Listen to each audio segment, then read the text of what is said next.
everyone, I'm Kaitlin. And I'm Jillian. And we are the hosts of the OK Drama podcast. We're two friends recap and break down K-dramas one episode at a time. Woo! I'm loving the Uncanny Counter. It's really good. Yeah. 100%. Really very good. Yeah, I just jumped right in. Yeah. We are here to talk about episodes 11 and 12 of the Uncanny Counter. Obviously, I've been loving it, as I just said. Jill's been loving it too. But I guess before we get into everything, please rate and review our podcast. 5 stars only. Hit that little subscribe. I guess, is it subscribe or is it just follow on a Spotify? I think you subscribe to a podcast. I don't know. Do the thing that allows you to get the episodes weekly. Yeah, just follow us, please. Also, we have an Etsy, which is super duper cute. Got a lot of cute pins, patches, stickers. What else? We also Patreon. You get some bonus content. For the month of February, we're giving you some good old rom-com. To all the boys. And if you like a little spooky spook, Jill and Andrew covered Strangers from Hell. Strangers from Hell, yes. One of my favorites. And Cousin David and I covered Sky Castle. I am very excited, you guys, because I got Alex and Cousin David to commit to watching Stranger for Patreon. Wow. We're going to do extracurricular, but David watched the first episode and he wasn't really feeling it. So we're going to do Stranger instead. Cool. Yeah, which is, I was kind of surprised. I didn't even watch the first episode, but everyone was talking about how good it was. So maybe that's one where you kind of need to, watch more than the first episode. But, yeah, David was like, I kind of want to do, a legal drama. Because he's a legal guy. Because he's, a lawyer or something. I don't know. Passed the bar exam or something like that. Whatever that means. Yeah. Yeah, also, if you want to get yourself a little treat of the Korean variety, you can go to Daebak Box or Fashion Chingu and use our links. We get a little commission to help make more stickers and patches and maintain our .com. Yes. By the way, our yearly Podbean membership. Our .com is okdrama.com, and there's links to everything there. Anything you could ever want is on that website. So, I think that's it. Can we just jump in? Yes, please. Okay. Because I have a lot to talk about, and the outlines are, again, kind of, sparse, because I'm just, throwing things in. Yeah. Yeah. We also had to take a break between finishing these episodes and recording. So I think at this point we're both just dying to see what happens next. And we've been having to wait for what feels like maybe a week or more. I don't even remember. I think it's been a week and we've been waiting. I think it's been a week for you. It's been 4 days for me, but because you were you watched them the day after we recorded, right? Yeah, you're because I saw episode 11. I was like, oh fuck. Oh my god, episode 11. And then I had to keep watching. Of course. Okay. Well, yeah. Okay. Let's just get into it. Yes. All right. The Netflix synopsis of episode 11 says, the counters struggle in a mismatched fight against an increasingly dangerous Jungshin and the other demons. Motak's memories resurface. Okay. So, we are exactly where we left off on episode 10. So-moon is kidnapped by Changshin's evil spirit gang, and the rest of the counters are starting to realize that Changshin is recruiting other evil spirits. Not good. No. That man is organized, and now he has a suit, so people take him more seriously. So, yeah, he is living his best life, honestly, right now. So Changshin and his gang tie up So-moon, and they beat him up, and it's really sad. He's like a freaking hostage being, like, tied up in a warehouse. It's awful, and he's just, like, a poor little boy who doesn't have his powers anymore. And the guys are even like, I thought he was supposed to be strong. So, yeah. Changshin makes a video call to the counters and shows them how badly he beats So-moon. And of course they're like, what the fuck is happening? Poor baby So-moon. So they rush over to the warehouse, and again, these evil spirits are very organized. And that, like, husband murdering demon knows everyone's positions, which I thought was kind of crazy. Yes, my prediction was wrong. He was not murdered and burned in that car. So I don't know who the fuck's body that was. Like, I'm still like, who was that? Who did they kill? I don't know. I guess maybe they were like, this is a body no one would miss. I don't know. They just took one from the morgue. Yeah. Like a homeless person or something. I don't know. Yeah. Really sad, guys. That happens. It does happen. People just go missing, and it's really awful. Okay. But that's not what we're talking about right now. They're organized, and the demon, husband murdering demon, I feel like I should know her name, but I don't. And she's been in so many episodes, and I keep thinking, like, well, at first I was like, she won't be important. I don't need to know her name. Yeah, like just a one-off story of a demon. But she keeps popping up, and I'm like, I just know her as husband murdering demon now, so sorry. Okay, so she tells everybody about the team, and they isolate Mayok and plan to kill her first, since she is the healer, which is smart, but also, like, devastating, because she's the oldest, and I guess, like, the least equipped to fight. And I felt really sad and scared for her. Yeah, the fighting was intense. Yeah, for real. And nonstop.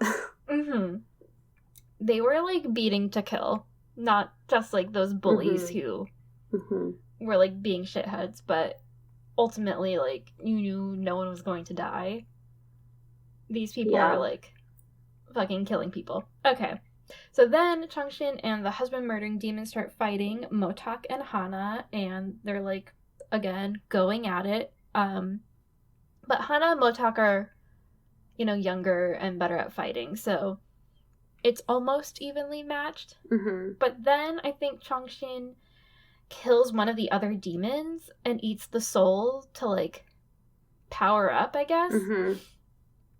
But one of the souls escapes and goes into So-moon, and then the soul is transported to Jung, which was surprising for everybody involved. Everyone was like, what? What is... Yeah. They're like, where'd the soul come from? Who are you? And that poor soul is just like, what? Where am I? No. Not accompanied by anyone. Oh my god. And you just hear So-moon wailing, like, help me, help me. And it's, like, really sad, because, again, he's just a little high school baby tied up. Yeah, he's completely helpless and powerless. Yeah, so our noodle gang is in bad shape.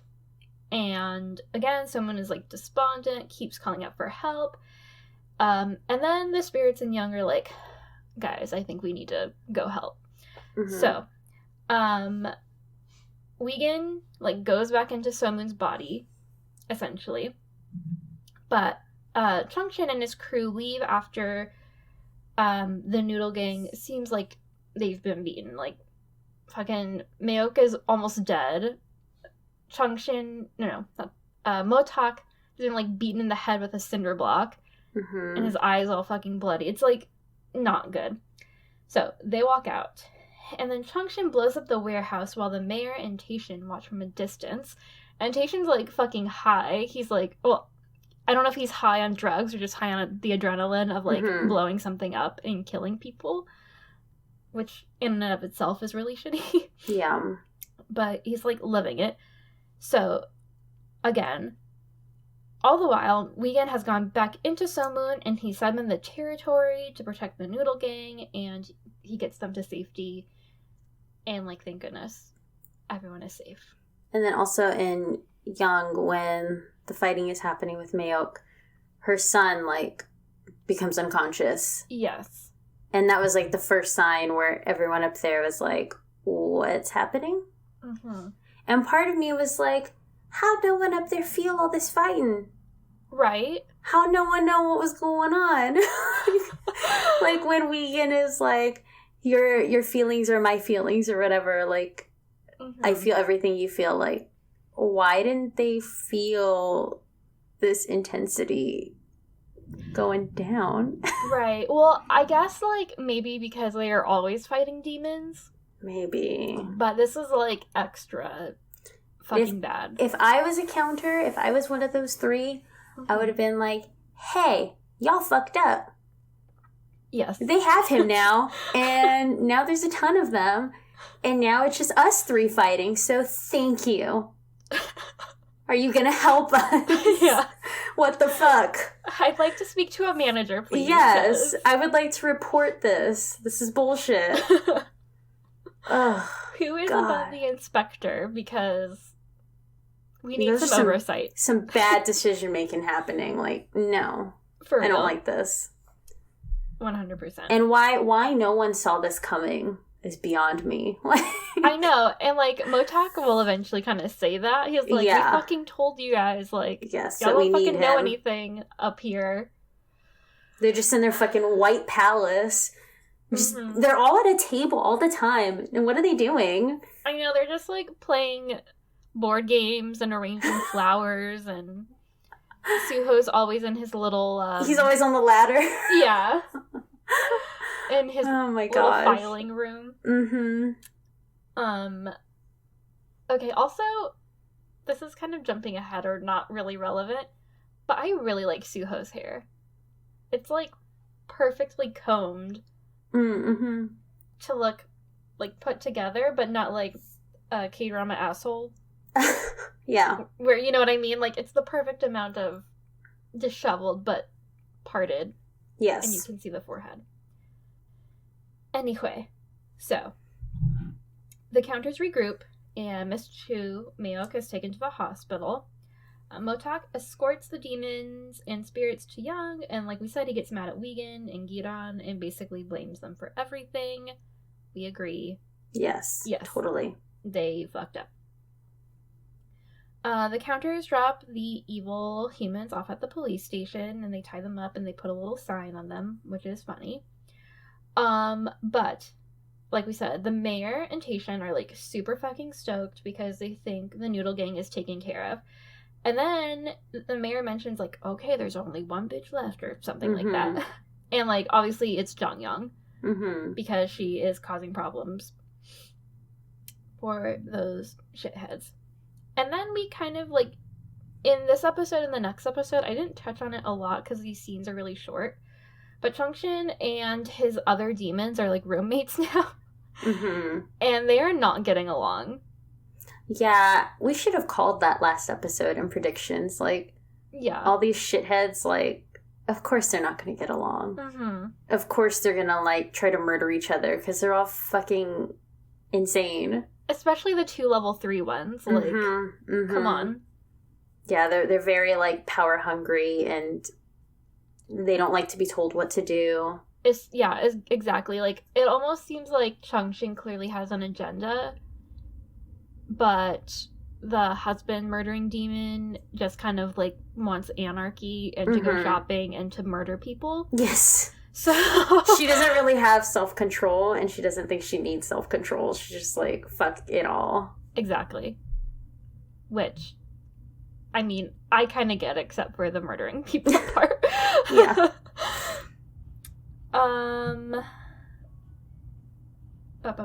My heater just turned on, which I didn't think would happen, but oh well, it's really cold. Okay. Okay, so the gang goes to the hospital, and we learn that Miss Chu is in really bad shape. Her brain is badly swollen, and someone feels really guilty because, like, he put them, I guess, in a position to get hurt, which it wasn't really his fault, but whatever. Blame is complicated. Hana reveals that Chongshin worked with the mayor to try to take them down because she, like, grabbed onto Chongshin and read his memory.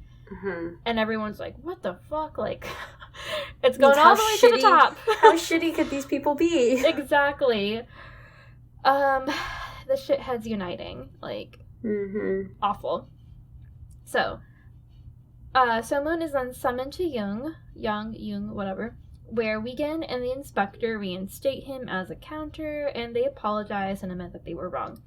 Somun says he no longer wants to be a counter to meet his parents, and he has a higher purpose now. I'm like, good for baby Somun. But, like, obviously that was gonna happen. Yeah. So, the nice moment is interrupted when the spirits realize that Suho and Mayuk are disappearing/dying. And someone's like, what? Like, it's really scary and emotional, and we get a scene where we see Mayuk become a counter and her near-death experience with her son. And the doctors start to resuscitate Mayuk, and thankfully they are successful. Yeah, that was, like, really intense. It was crazy. I know the scene with her son. Yeah. I guess... I don't know. I don't know how they drowned or how he drowned. What happened? How'd they get in the water? That's my next question. Well, I'm wondering, I don't know if this is, like, true or not. Well, people in Korea, like, Korea's, like, surrounded by water. So I think people go out on the water a lot. But there was, like, a big ferry accident, I think in 2016, which that would not be the right timeline for this, obviously, but, like, a bunch of people died because, like, there was a ferry sank. And it was sad because, like, I think a lot of those people were high school students. So, I don't know. I'm, like, kind of scared of drowning. Yeah, I'm not a very good swimmer. Yeah. Like I'm not good at all. Being honest. I'm good at... I can, like, stay afloat. I would never go in the open ocean, though. Like, that is fucking terrifying. All the sea monsters in there. Like, yeah. Especially with that. South Texas. Yeah. I'm sure there's, like, the host mutant in the Gulf of Mexico because all the damn oil spills. Right? Yeah. Have you ever thought about that? No, but now I am. Those poor babies in the ocean. I know. Anyway. Down with oil. Yeah. So we're back. The Noodle Gang goes back to the cafe, and Motok tells them that he has started to get his memories back. The group urges Mayuk to rest, because she's like, I'll heal all you guys. And they're like, dude, we're fine. Please, sit down. She's like a total mom. So Jung-young continues to interrogate Hangyu, and her partner gives her some, like, really strong evidence. And she's like, hey, pretend you never saw this. Like, you had nothing to do with this. You never saw these pictures. And this little guy is so, like, in over his head, I feel. But he's really brave, but he looks terrified the whole time, which... Yeah, I would absolutely be terrified. Yeah. But, of course, like, Jung-young is a strong woman and is like, I got you. Like, I'll cover for you. So she confronts Hongyu and turns the monitors off so her chief can't watch her interrogation, and she shows Hongyu the pictures of the mayor and Chongshin and links his burner phone to, like, everyone in his shady fucking group. Hongyu looks stressed and asks what he'll get in return for cooperating, which is an interesting little nugget. Because we'll see throughout the next couple of episodes that, like, the group is falling apart. Yeah, they're trusting each other less and less. Yeah.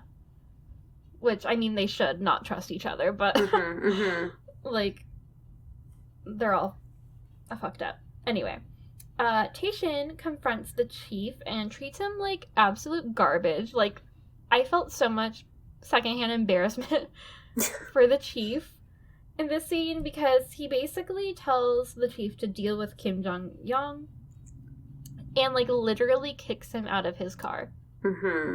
Like, with his, like, fucking foot up his ass. Yeah. It's not good. And the chief looks miserable because obviously he's being berated by the gang. And then Kim Jong-young is like, you fucking suck. And I'm sure he has his own conscience to deal with. So, then we're back with the Noodle Gang. Hana agrees to help Motak regain the missing pieces of his memory. And we see Somun's dad, Sogwan, approach Motak in a barbecue place. He's super friendly, which weirds out Motak. I like how he's like, I'm not into dudes. Like, he thought he was... Please leave. Yeah. He thought he was, like, being hit on. But Sogwan gets to business and mentions that he's also a detective and how he has seen something fishy while investigating Myung-hui, who's the mayor's election fraud case. Motak keeps approaching Soo-ryung, which is the now chief, and tells him not to be a wuss. We also see Motak get a call from someone who claims to have evidence about Kim Young-nim's death. Hana helps Motak remember the phone number. I feel like that person that called him was the girl that works for the mayor. Oh my god. Because when the mayor was, like, looking at their pictures, she saw Motak, and she looked like she was kind of taken aback. Like, she recognized him. Oh, yeah. And I feel like maybe that girl and the girl that was killed were both, like, working on, like, the campaign or whatever the fuck together. Yeah, because she seems like she's probably in her, like, mid to late 20s. So she was maybe, like, super young. Or, like, maybe, like, right out of high school / college while she was volunteering. Yeah. When he was on the phone in that, like, flashback and it was a girl's voice, I was thinking, like, I went back to that photo scene. That's smart. I didn't even think about that because I was like, who would have been the one to call? Like, yeah, and I don't know why she would have called or, like, what. Like, I don't know. Well, I was wondering if it was a trap. Yeah. I'm just, like, I don't know, like, why, like, how they got this girl, if it is this girl, how they got her to do it at that time, and, like, did they promise her something, and now she's got, like, this, what seems like a good job, working, like, campaign and stuff. I don't know. But it just seems, like, weird. Seems to not like Taishin. Yeah. I don't know. Hopefully we'll see if that's right. Yeah. Motak comes back to the present day and fills in the Noodle Gang with what he saw in his memory. He immediately calls Jong-young and asks her to look up the phone number that he saw. And she realizes that he now remembers everything, and they both look happy and excited since he remembers they were engaged. Oh my god. Ugh, this next part. Okay. And they're, like, they're both so giddy, too. Yes. It's, like, really fucking sweet. It's almost like two people, like, if someone was in a long-distance relationship or something, and they're, like, finally coming back together. And everyone's teasing Motak about what he's going to wear and things he should say or do or whatever. Yeah. So they agree to meet up. We get a cute scene of Motak and the counters helping him get ready. And then we keep cutting back and forth between Motak and Jong-young. So it kind of seems like this is all happening at the same time, right? Or, like, around the same time. And then we see them both get to the meeting spot, and Motak approaches Jong-young's car and she's been shot. Mm-hmm. End of episode 11. What the fuck? Yeah. Guys. When they knock on her car, they knock on the window, Uh-huh. I was like, oh, fuck. Like, who's gonna fucking abduct her? And why are we gonna have to run around and, like, do all this fucking bullshit? But then he shows up, and she's just dead. I did not expect that. I was, like, watching on my car in my little phone during my lunch break, and I was just like, like an audible gasp. Like, what? I was not expecting that. And I feel like we haven't watched a series where a character like that gets killed. Yeah, like an almost main character. Yeah. It's crazy. Yeah, no, we thought our boys and Descendants of the Sun died. But we were also like, they can't. No, like, yeah. Like, this is really fucking sad, but they can't. Like, no way. Yeah. I don't think anyone's died. Especially not, like, before the show has ended. Like, we still have... And not like this either, because you think of, like, Hotel de Luna, and, like, yeah, she, like, moves on or whatever. She technically, like, dies finally. Yeah. But, like, she was fucking 900 years old or whatever, and, like, that wasn't really sad. It was just sad for the relationship. Yeah. And that was more just, like, magical, but this is more, like, real life setting. And it was just, oh, man, that's fucked up. I know. God. No, poor Jonghyun. She was just, like, out there doing her damn thing. Like, the only person fucking working at that precinct. Yeah. And, like, it pisses me off because it seems like the other detectives who are, like, kissing up to the chief, they don't know what's going on. Like, I don't think they realize, like, how deep or how high this goes. Yeah. And I feel like she's like, you fools. Because obviously she kind of knows, like, she knows enough to get her killed.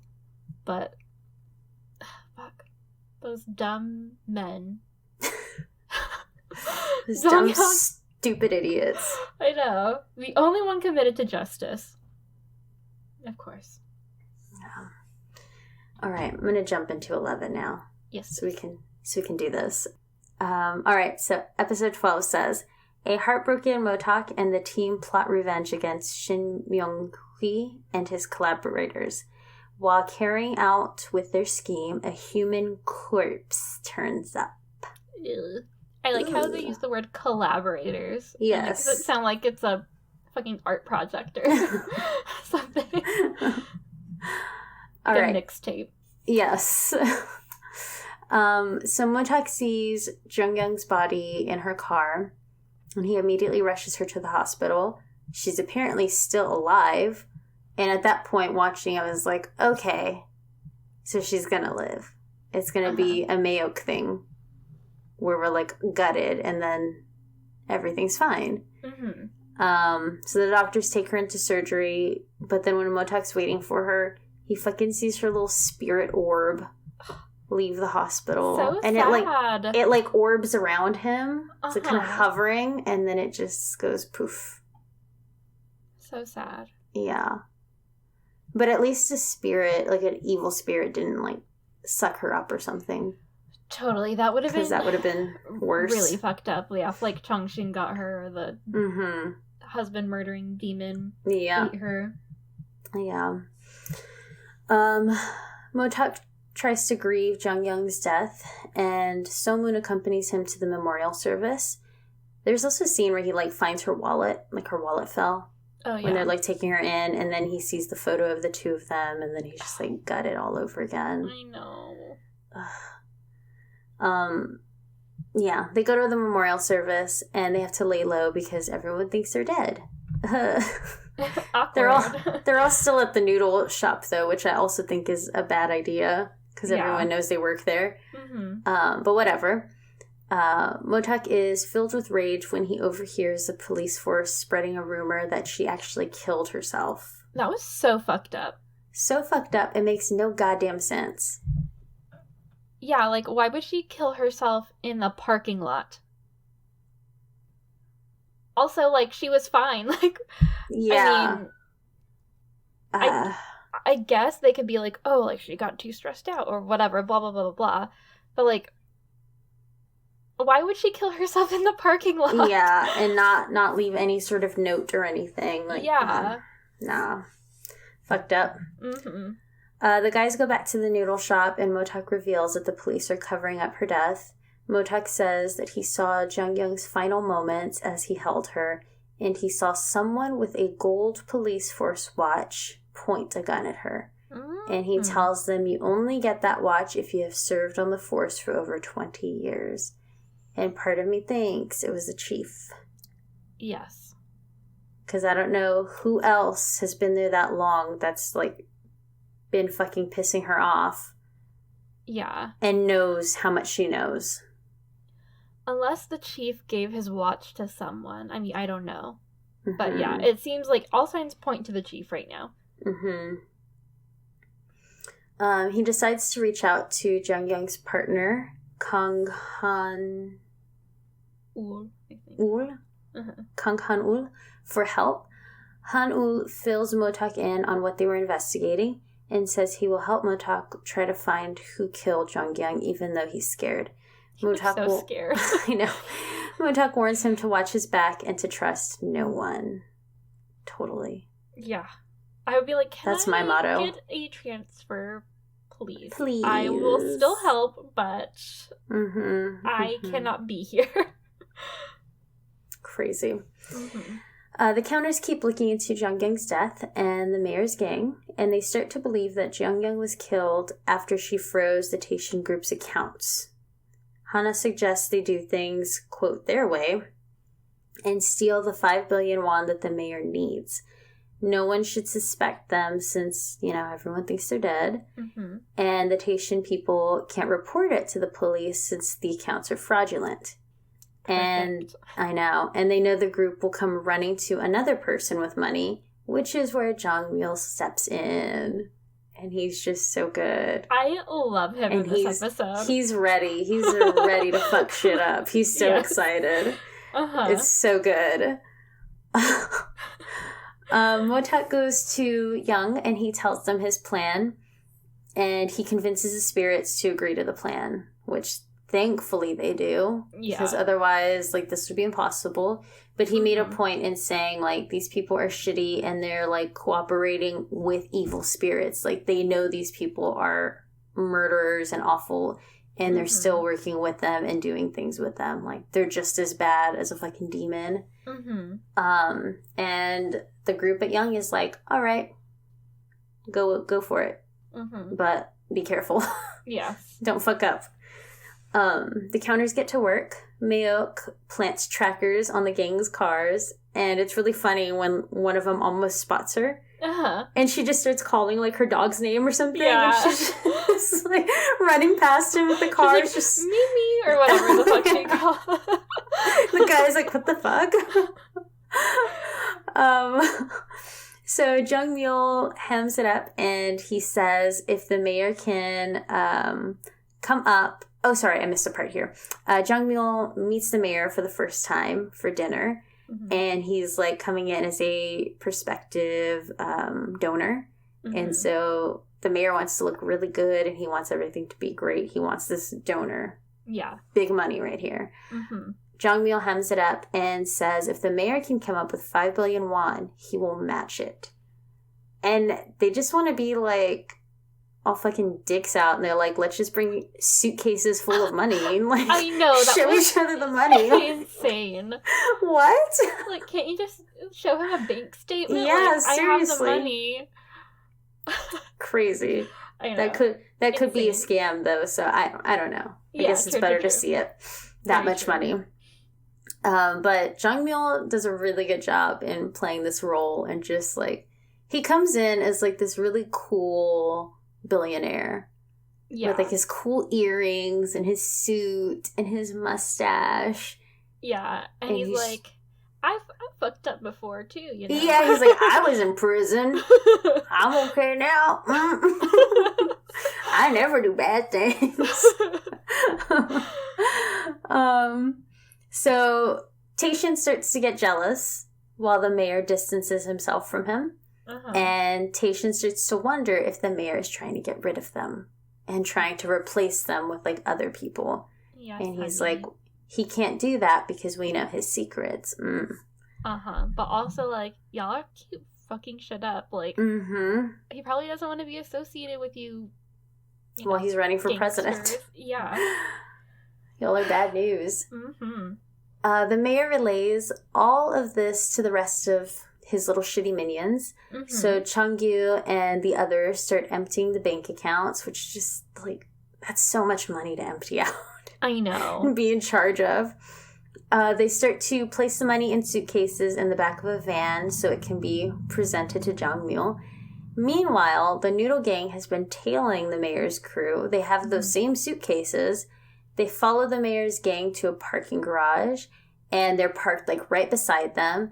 They end up stabbing the tire, so they get a flat. And then Motok distracts the gang, while Somun and Hana switch the suitcases.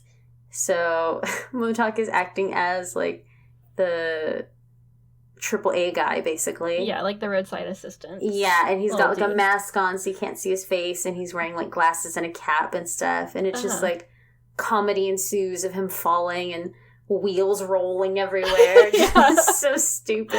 And like, meanwhile, I got a cramp. Meanwhile, the Noodle Gang is just, like, throwing suitcases left and right. And it's just like, oh my god, this is so intense. Yeah. So the gang brings the suitcases to the mayor's second meeting with Jongmyo, and he has his suitcases, and they end up being filled with water bottles. He opens one, and he's like, what the fuck? And then he opens another one, and Jongmyo is just sitting there like, this is embarrassing. And while the mayor is yelling at Hongyu and Tayshin, Jongmyo, like, very sneakily steals some cups from the restaurant that have DNA from all of those dudes. And they're, like, all just kind of yelling at each other. And then after a while, Jongmyo is like, well, shit happens, I guess. Call me when you have the money. Yeah. I'll be waiting for your phone call. And the mayor is just so embarrassed. Yeah, he's, like, beside himself. Yeah, he's like a little dog with the tail between the legs, just so fucking embarrassed by what just happened. And he has no idea where his money went. Yeah. Oh, it's so good. I know. I fucking love Jongwol's face. And his little bodyguard dude, or, like, secretary, who's just, like, holding everything for him. So good. He's such a great character. While this is all going on, Chingu heads to the reservoir to pick up the, quote, insurance that Hongyu mentioned. And Chingu has no idea what this is. He's, like, totally oblivious as to why his brother is sending him here and what the fuck we have to dig up and why does this fucking suitcase smell so bad. And his brother's like, don't fucking open it. Yeah. Whatever you do, do not open it. Do not fucking mess with it. Just get rid of it. My gosh. So I know, I'm like, you're trusting this motherfucker? Yes. After all the things he's fucked up, you're gonna have him go do it. I guess. Who else do they have, right? I know. But he's certainly not gonna do it. Yeah. So yeah, it's a yellow suitcase. And then we come to find out that it is actually holding the remains of Kim Young-nim. So sad. Yeah. The Noodle Gang finds Chingu about to throw the suitcase in the fire, and Motok stops him. He ends up taking down the gang members and erasing their memories, as always. And then the Noodle Gang opens the suitcase, they find the remains, and Hana suggests that they take the evidence to a police station that falls in the district of the mayor's political rival. Hana's Good so smart. thinking, Hana. Motak remembers a fellow detective that he trusts, and he brings the evidence to him. He tells the detective to confirm the DNA and to keep everything quiet. And the detective knows who the people are, and he's like, if you're fucking right about this, like, holy shit. Yeah, this is gonna blow up. Oh my god. And I'm gonna be the one to do it. Yeah. As a detective. So throughout this episode, we are still seeing Chung-shin and the woman demon fighting. And she knows about his recorder that he has. And he's very secretive about. And he comes home one day and she's gone. And the other guy is like, yeah, she took that recorder that you have.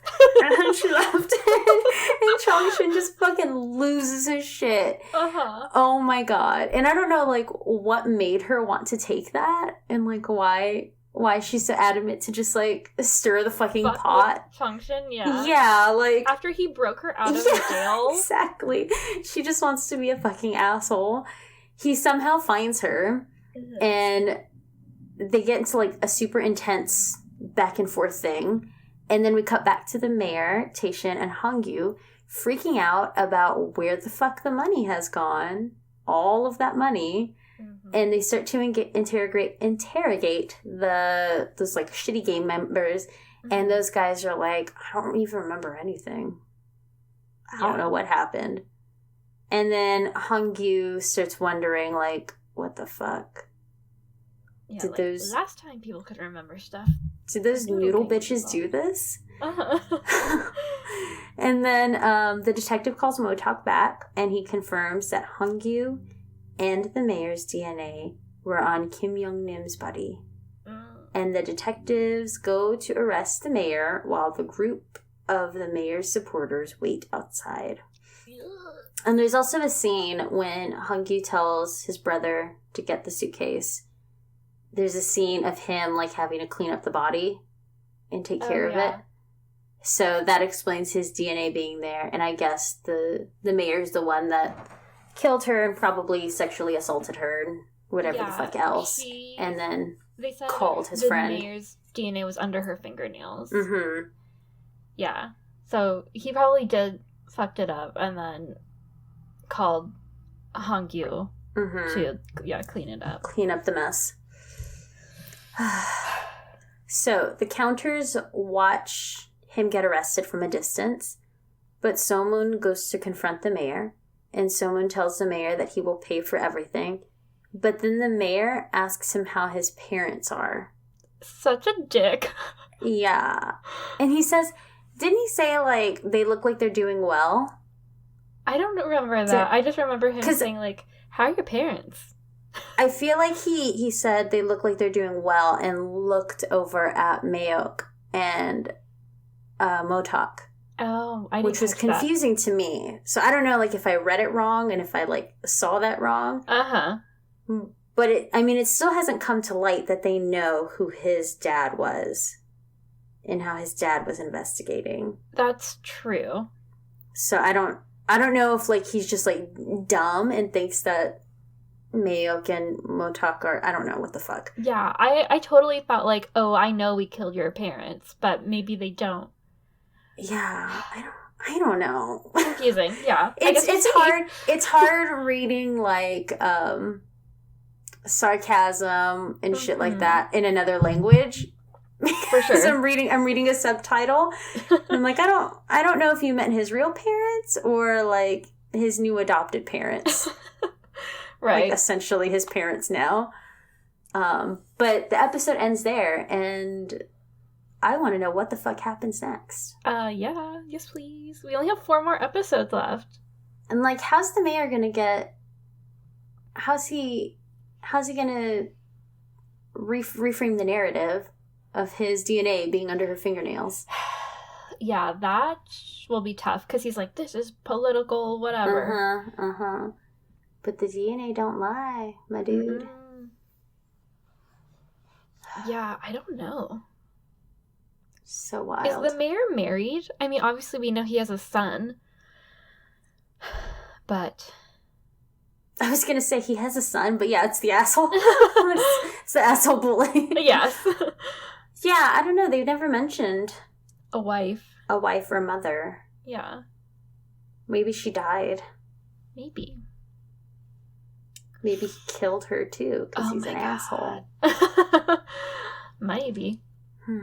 Maybe she died in childbirth because she gave birth to a demon baby. Oh, my God. Maybe.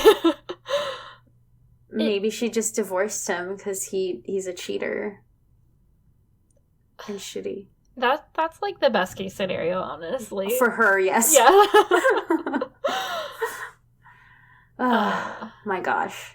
I know. There's so much, like, I can't keep my head straight with where this is going to go. I have no predictions, no ideas, other than I think that girl was the one that called Motak. That's a really good prediction. And maybe she will come forward with more information that will help. Yes.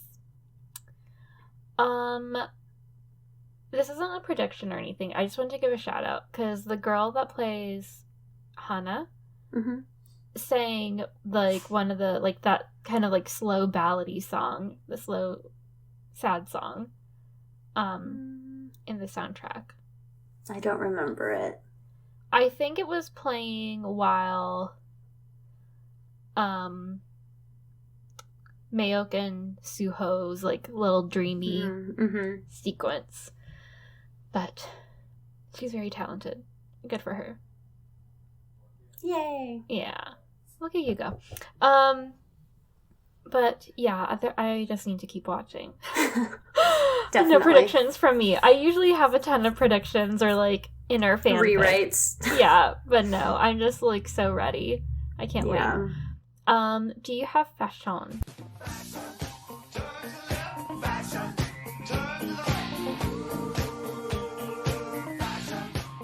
Yes, God. Never. No. Okay. Never on this one. I don't really have any fashion except to say two things.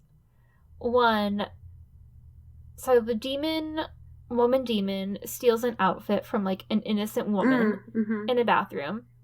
No shade, but that outfit looked way better on the original woman. Yeah, it looked weird on her. Yes. And number two, it looked like she was wearing pink mascara, which is kind of cool. But I didn't notice. It's just because, like, her eyes looked super pink, and I was like, well, I didn't know if they made them look pink to make her look a little more crazy. But I was looking kind of closely, and she had, like, kind of hot pink eyeshadow, like, kind of diffused around her eyes. And it looked like she was wearing pink mascara, too, like, hot pink. Which looked kind of mascara. Like, pink, like, kind of pop punk. Yeah, sort of that's vibe. Cool. Yeah. But those are my two things. I think Jung-mil demon. Jung-mil always looks good. Oh, yeah. He always looks great in his suits. He's so cool.